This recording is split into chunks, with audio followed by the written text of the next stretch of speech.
மாண்புமிகு சட்டத்துறை அமைச்சர் திரு நிர்மல்குமார் அவர்கள் போகிற இடங்களெல்லாம் எங்கெல்லாம் மைக்கு கிடைக்கிறதோ அங்கெல்லாம் வாய்க்கு வந்ததையெல்லாம் பேசிக்கொண்டு திரிகிறார். காவிரி நதிநீர் பிரச்சனை என்றால் என்ன, மேகதாது அணை விவகாரம் என்றால் என்ன என்பதை கொஞ்சமும் அது பற்றின ஒரு புரிதலும் அது பற்றின ஒரு கருத்தும் அடிப்படை கூட தெரிந்து கொள்ளாத அமைச்சரவை தான் இன்றைக்கு மாண்புமிகு விஜய் அமைச்சரவை இருந்து கொண்டிருக்கிறது.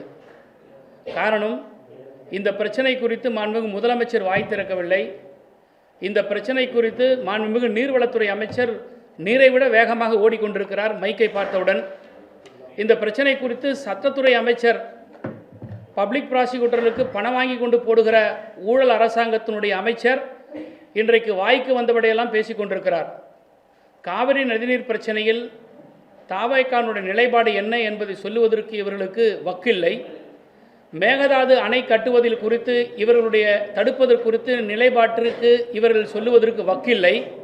ஆனால் முத்தமிழறிஞர் கலைஞர் செய்த தவறு என்று கொஞ்சமும் கூச்சமும் நாச்சமும் இல்லாமல் நாக்கில் எலும்பு இல்லை என்பதற்காக வாய்க்கு வந்ததையெல்லாம் பேசிக்கொண்டிருக்கிறார் இந்த அதிக பிரசங்கி அமைச்சர் திரு நிர்மல்குமார் உசிலம்பட்டி கிராமத்தில் ஜட்டி போட்டுக்கொள்ளாத காலகட்டத்திலேயே காவிரி நதிநீர் பிரச்சனை என்றால் என்ன, காவிரி நதிநீர் பிரச்சனைக்கு ஒரு ட்ரிபுனலை உருவாக்கியவர் முத்தமிழறிஞர் கலைஞர்.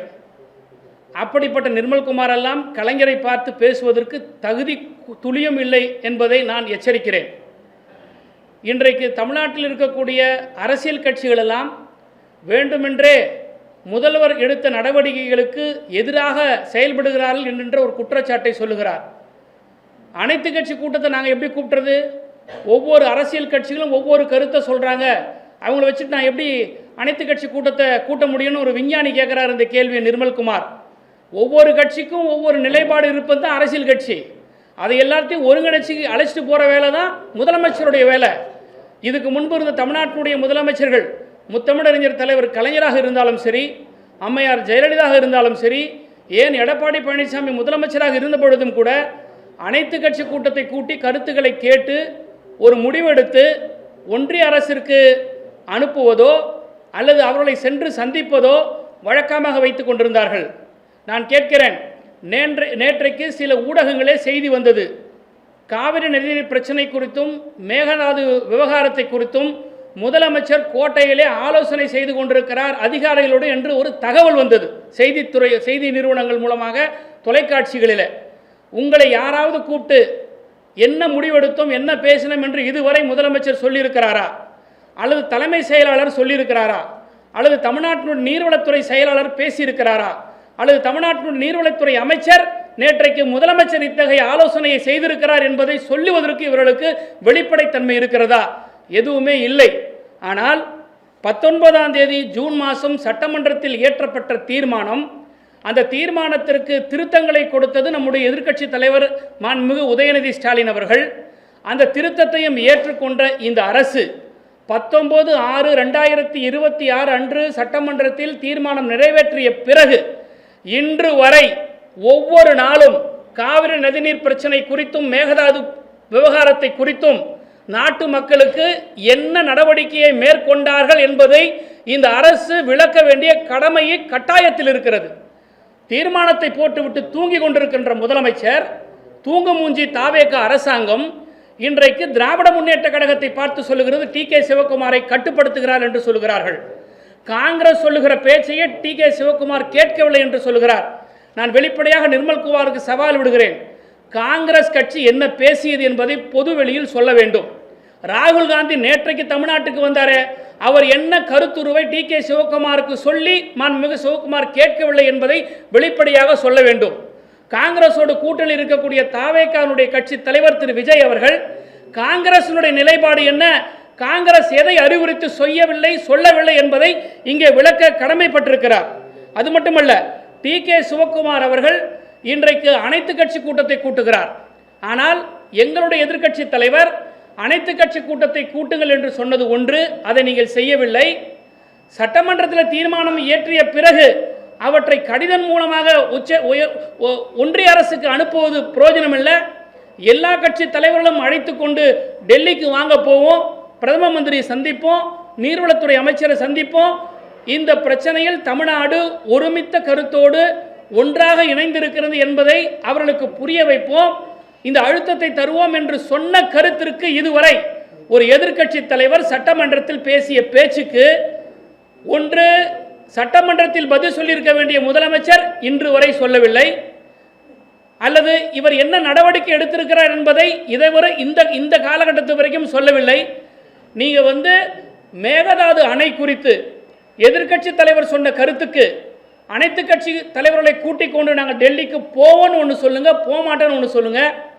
இல்லை மேகதாது அணை கட்டுவது குறித்து இன்றைக்கு அமைச்சர் நிர்மல்குமார் சொல்கிறார், இந்த லேகியம் விற்கிறவங்க ரோட்டில் நின்னாங்கன்னா இப்படி கையை காட்டி ஒரு 3 வழி இருக்குதுங்க, இது காலையில் ஒரு வேலை சாப்பிட்ணும், மத்தியானம் ஒரு வேலை சாப்பிட்ணும், இரவு ஒரு வேலை சாப்பிட்ணுன்ற மாதிரி ஒரு 3 சொல்யூஷன் இருக்குங்க.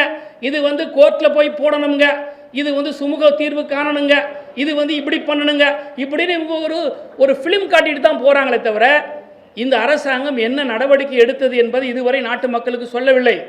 ஆனால் திராவிட முன்னேற்ற கழகத்தினுடைய தலைவர் எச்சரித்தார், தீர்க்க தரிசித்தனமாக அனுபவத்தை கொண்டு நீங்கள் பேச்சுவார்த்தைக்காக கர்நாடகா செல்வது என்று தவறான முடிவு, உங்களுக்கு அப்படி யாராவது ஆலோசனை சொல்லியிருந்தால் அந்த முடிவை மாற்றிக்கொள்ளுங்கள் என்று சொன்னார். அது சொன்னது மட்டுமல்ல, இந்த பிரச்சனையில் முதலமைச்சர் தனிமைப்படுத்தப்பட்டிருக்கிறார் என்று சொன்னதை மூக்கு மேல கோபம் வந்திருக்கிற திரு நிர்மல்குமார் இன்றைக்கு விஜய் தனிமைப்படுத்தப்பட்டிருக்கிறார். கர்நாடகாவில் இருக்கக்கூடிய எல்லா அரசியல் கட்சி தலைவர்கள் ஒன்றாக நிற்கிறார்கள். ஆனால் இன்றைக்கு விஜய்க்கு என்ன வெக்கம், என்ன பெரிய கௌரவம், ஏன் எல்லா கட்சி தலைவரும் கூப்பிட மாட்டேங்கிறாரு? நாட்டினுடைய முதலமைச்சர் நாட்டு மக்களுடைய பிரதிநிதியாக தான் உட்கார்ந்து இருக்கீங்க, உங்களுக்கு என்ன ஈகோ? இந்த ஈகோவை, இந்த தாந்தோணித்தனத்தை உங்களோட சினிமாவில் வச்சுக்கங்க. என்னைக்கு நீங்கள் முதலமைச்சராக தமிழ்நாட்டுக்கு பொறுப்பேற்றீங்களோ நாட்டு மக்களுடைய அக்கறை தான், நலன் தான் உங்களுக்கு முக்கியமே தவிர ஈகோ முக்கியமல்ல. இன்றைக்கு தொலைக்காட்சிகள்லையும் சரி அல்லது திரைப்படங்களில் வரக்கூடிய வசனங்களைப் போல தான் உங்களுடைய அமைச்சர்கள் பேசிட்டு போகிறாங்களே தவிர இந்த மேகதாது பிரச்சனையில் என்ன நடவடிக்கை எடுத்திருக்கிறாங்க? ட்ரிபியூனலை உருவாக்கணும்னு சொல்லி கேட்டிருக்கிறோம். உங்களுடைய நிலைப்பாடு என்ன? நான் இன்றைக்கு வெளிப்படையாக சேலஞ்ச் பண்ணுறேன், இந்த பேட்டி கண்ட 24 மணி நேரத்திற்குள் either the chief minister of the Tamil Nadu are the water resources minister Bussy Anand இல்லை டெய்லி உளறிக்கிட்ட நிர்மல்குமார், நீங்கள் 3 பேரில் யாராவது ஒருத்தர் இந்த கேள்விக்கு, திமுக வைக்கக்கூடிய கேள்விக்கு கட்டாயம் மக்கள் மத்தியில் பதில் சொல்லணும். மேகதாது அணையை கட்டக்கூடிய விஷயத்தில் ஒரு ட்ரிபியூனலை அமைக்கப்பட வேண்டுமா வேண்டாமா? ட்ரிபியூனலை அமைக்கப்பட வேண்டுமென்றால் இந்த அரசினுடைய நிலைப்பாடு என்ன? இந்த அரசு என்ன நடவடிக்கை எடுத்திருக்கிறது? நீதிமன்றத்தை நாடுவதற்கான என்ன முயற்சிகள் எடுத்திருக்கிறீர்கள்? 19/6/2022 தீர்மானம் போட்டுவிட்டு தூங்கிக் கொண்டிருக்கின்ற முதலமைச்சர் இன்று வரை உச்சநீதிமன்றத்தில் ஏன் மனு தாக்கல் செய்யவில்லை?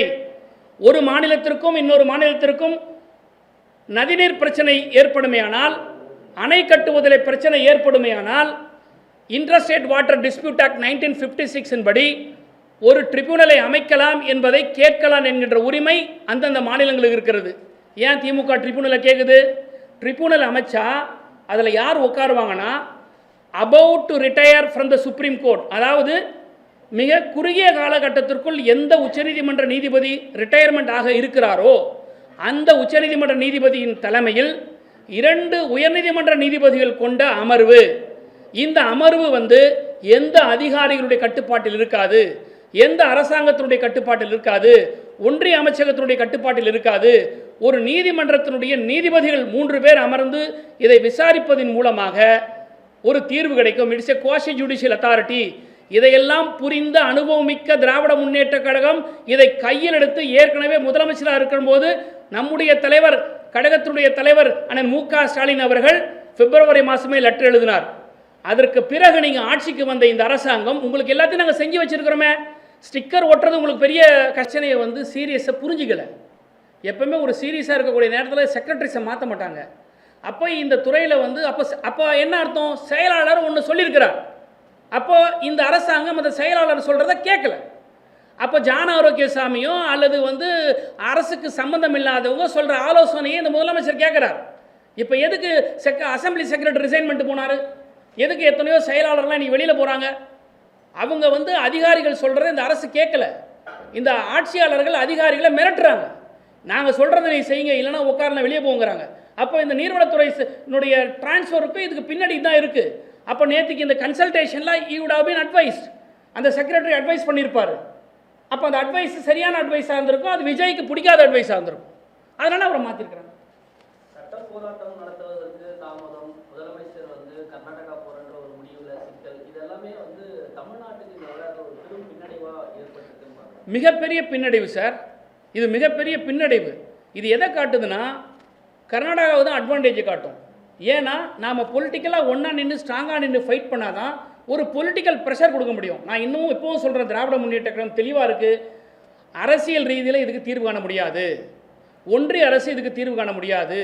The one and only way உச்சநீதிமன்றத்திற்கு சென்று இன்டர்ஸ்டேட் வாட்டர் டிஸ்பியூட் ஆக்ட் படி மேகதாது அணையை கட்டக்கூடாது என்பதற்கு ட்ரிபியூனலை அமைப்பது தான் ஒரே வழி. இந்த வழியை அவங்க மேற்கொள்ளாத வகையில் தமிழ்நாட்டுக்கு பின்னடைவு தான். இன்னும் சொல்ல போனால் தமிழ்நாட்டு மக்களை அவமானப்படுத்தியிருக்கிறார் திரு விஜய் அவர்கள். ஏங்க, ஒரு முதலமைச்சர் இன்னொரு மாநிலத்துக்கு வர்றதை வேண்டான்னு சொல்லக்கூடிய அவமானத்தை முதல் தமிழ்நாட்டின் மீது இந்த அவமானத்தை கொண்டு வந்து சேர்த்த பெருமை பழி விஜயை சார். ஒரு elected representative chief minister of Tamil Nadu sir, it is not Vijay. இது விஜய் என்ற தனி மனிதன் அல்ல, ஒட்டுமொத்த கோடிக்கணக்கான தமிழ் மக்களுடைய மானம் மரியாதை. நீ வராதன்னு சொல்லக்கூடிய அளவுக்கு இருக்குன்னா நீ ஏன் போன? நீங்கள் போகிறது அது உத்தரவாதம் இல்லைங்கிற ஒரு செய்தி எங்களுக்கு இல்லை. ஆனால் இருந்தாலும் கூட நீங்கள் போகிறதா ஒரு தகவல் போயிருக்கு. ஆனால் நீங்கள் வர வேண்டாம்னு அங்கே இருக்கிற சீஃப் மினிஸ்டர் லெட்டர் எழுதியிருக்கிறாங்க. இதுவே அவமானம் இல்லையா? தமிழ்நாட்டுக்கு இதை பெரிய அவமானத்தை விஜய் தேடி கொடுக்குறத விட இதை பெரிய அவமானத்தை எதுவுமே தேடி கொடுக்க முடியாது. தமிழ்நாட்டை அவமானப்படுத்தி விட்டார் திரு விஜய் அவர்கள். காவிரி டெல்டா விவசாயிகளை அவமானப்படுத்தி விட்டார் திரு விஜய் அவர்கள். இன்னும் சொல்ல போனால் விவசாயிகளின் துரோகி திரு விஜய். விவசாயியின் துரோக ஆட்சி இந்த தாவேகா ஆட்சி.